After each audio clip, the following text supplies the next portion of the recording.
thunderstorms rolling around this week. And I'm up here in the Berks. It's one of my home lakes.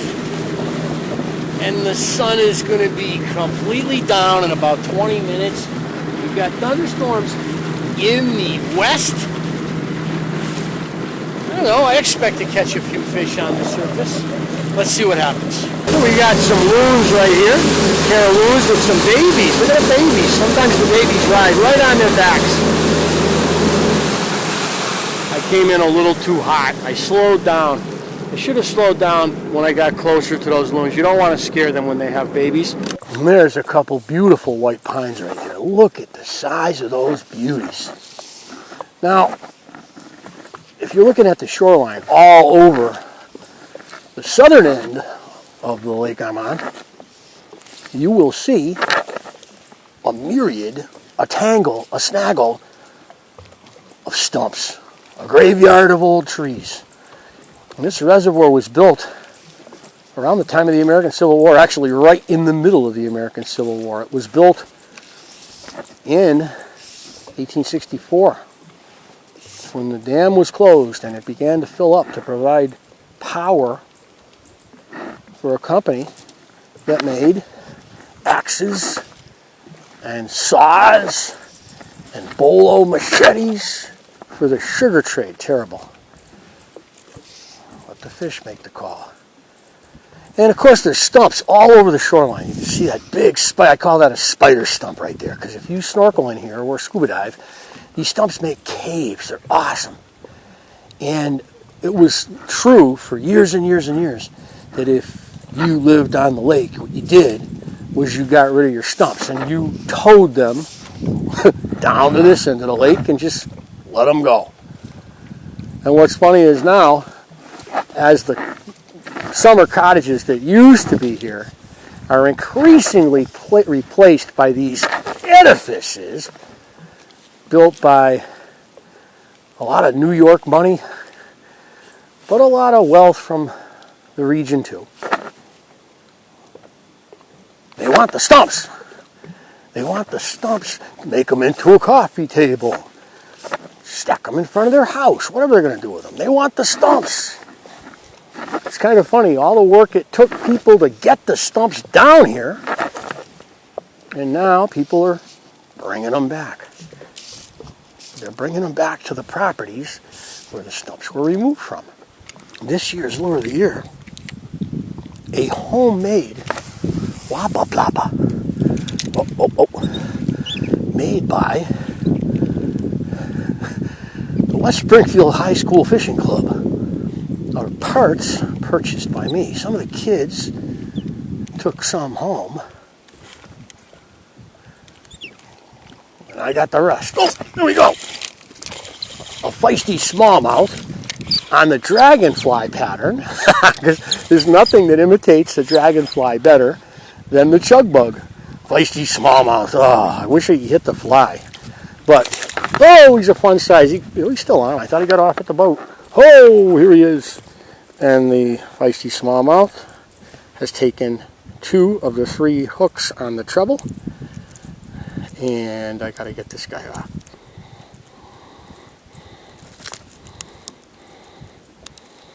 There we are, there's one.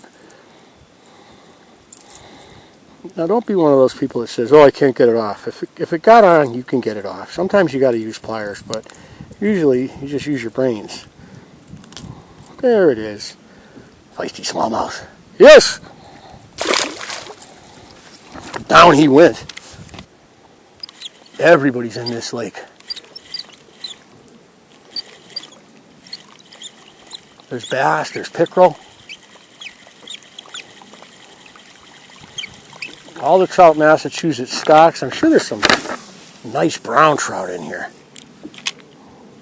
But they're probably down in the deeper water right now, unless they're near the stream. There's several streams that come in.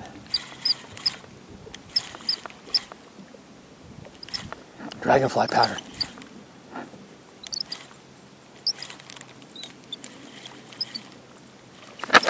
There we go. On the dragonfly pattern. Mr. Smallmouth.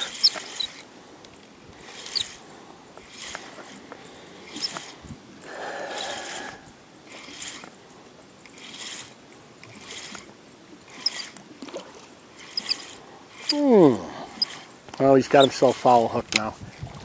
He's coming in like a big lump because he hooked himself in the side. Fell out of his mouth. He got hooked in the side. Hold my pole way up. Reach down and grab the lure. Be careful. When you hook like that, I like to grab the lure. Pull him up. Lip him. That paralyzes it. One hook comes out. Two hooks come out. There he goes. There it is. The whopper plopper dragonfly pattern. So right where I am now, if it were sunny, you'd be able to see the bottom. It's 5 feet deep, 4 feet deep. There's boulders. There's stumps, not big ones, more like logs. And this is a better area later at night. But there's usually some smallmouth on this hump. And there's also, oh, there's one gave it a little whack. Smallmouth on the hump, and there's also going to be the random largemouth that likes shallow water, and it's just doing its thing.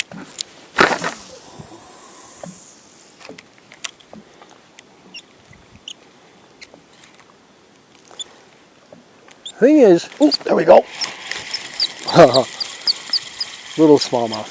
The thing about this lake is that the weed beds are always changing. It's true about all lakes that have got weeds, unless it's a weed pit, in which case it's always got those same weeds. So this lake's always going to be different every year. I mean, the weeds are going to move. And what happens with weeds is they exhaust the soil in a particular spot. And when they do, they usually kind of sidle on to another spot right near. Second year fish. And finding weeds at this time of the year, it's early August, is really an important thing because you get a lot of fish hanging up in weeds. The lake's about as warm as it's going to be getting all year. Oh, there we go again. A little bigger. And I'm just cranking them in because I want to maximize my time on the water here. Oh, we got a, ooh, yes! We got a rock we're going over, and it could very well hit the motor. This is the best one, maybe the same size as the one I caught first.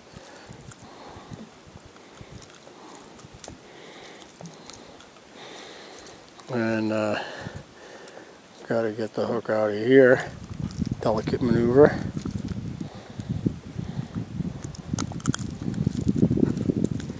There it comes. There we go. Yes! Well, the boat hasn't hit the rock I just went over, which is good. Let's go over here. Okay? Smallmouth are definitely cruising. It's a dragonfly night. The dragonfly pattern's working. Now, most people that are coming here are casting at the rocks that you can see right there. They're casting at the visible structure. And I feel like the fish that are there, there's going to be fish there, they see the most lures. I'm going to do it. But typically, I try to avoid visible structure if I can. Oh, there we go! The second it hit the water.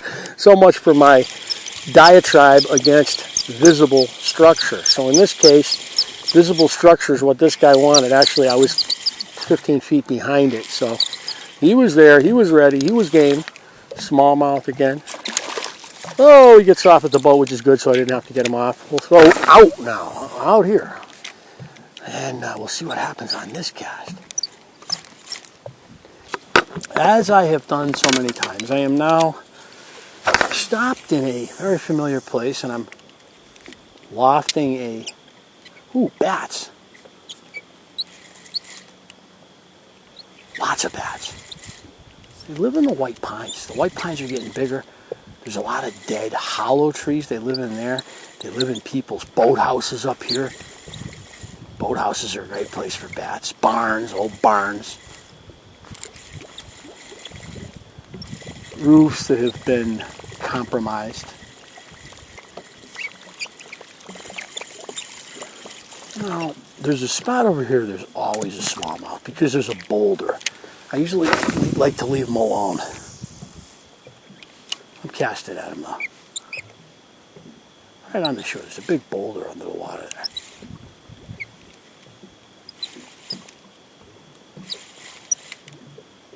Should have come out a little earlier. They were really pounding earlier, right?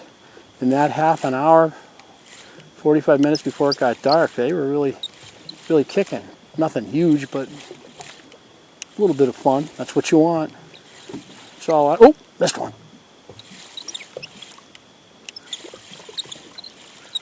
That's all you want. Get out and have a little bit of fun once in a while. It's time to head out. You fish this lake, I got to tell you something. If you fish into the darkness, make sure you have a good light.